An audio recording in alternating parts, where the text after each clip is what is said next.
Hey friends, it's Ruben with Hi-Fi MIDI. Apple Sound has released a major update to 14 virtual guitar plugins, version 3.7.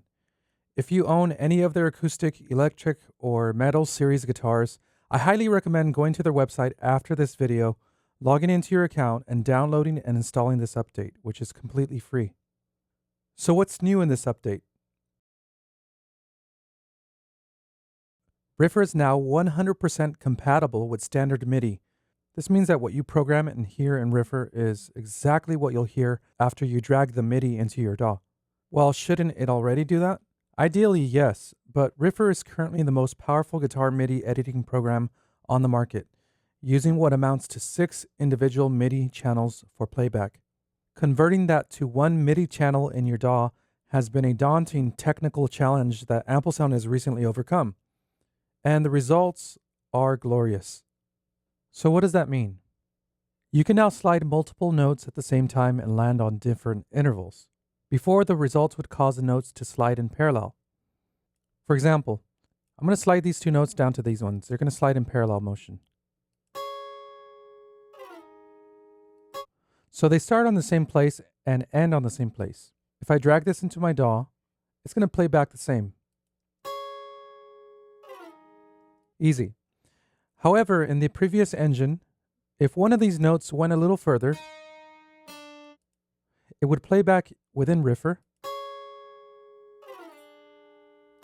Now, when I drag it into my DAW, it's going to play back the same way.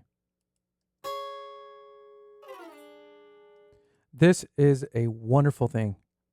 Sometimes your harmony might be a major third sliding to a minor third, and in this case, now you can do it with the slide without having any issues. You can also slide different notes at different times. This might be unrealistic in real life, but the fact that you can do it is a great thing.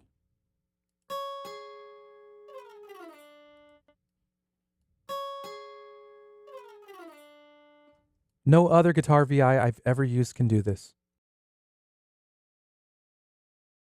Strum playback has also been improved.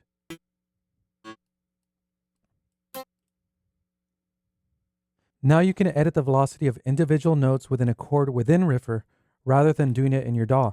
This is great because editing note velocity in a strum makes it sound more expressive and realistic.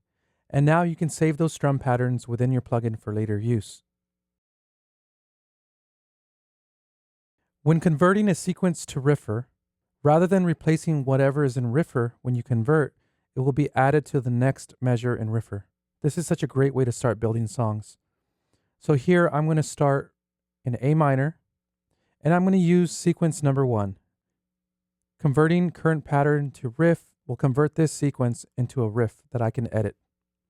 Now notice that it didn't fill in measure number 1, but instead it filled in measure number 2. This might seem a little odd at first, but many times when I create a strum, the initial strum is a little slower. So what I could do instead is to make this a slow strum and drag it back just a little bit. That way it's longer. Whereas if it started on measure 1, I can't really drag it back.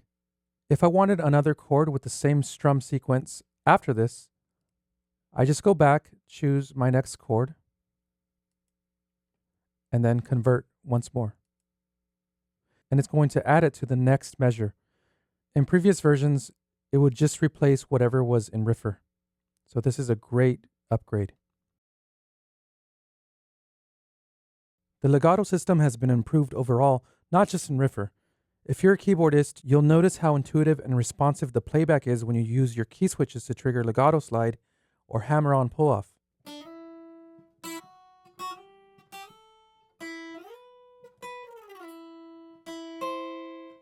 You can apply it to multiple strings and intervals too.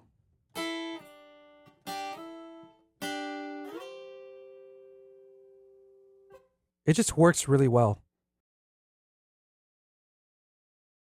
The new engine allows for scalable UI. At the moment, you can set scaling by intervals of 25, from 100% all the way to 200%. And you'll see those changes only when you close the plugin window and reopen it. In the future, I would love to be able to just drag it and see it change size instantly, but this is a good start. These are major updates that improve the workflow and realism of the instrument. Once again, it's free of charge for current owners of ample sound guitars. Additional updates are a host of new presets and various bug fixes, and I'll leave a link in the description to KVR Audio where you can see a list of all these changes. Hey, if you're new to my channel, consider subscribing and hitting that notification bell to stay up to date with my latest videos. If you enjoyed this content, smash that like button, leave a comment below telling me what you thought of the video. And if you haven't done so, visit hifimidi.com if you want to go more in depth with the software or learn MIDI programming. Your purchase helps support this channel and makes it possible for me to produce new videos. Thanks for watching.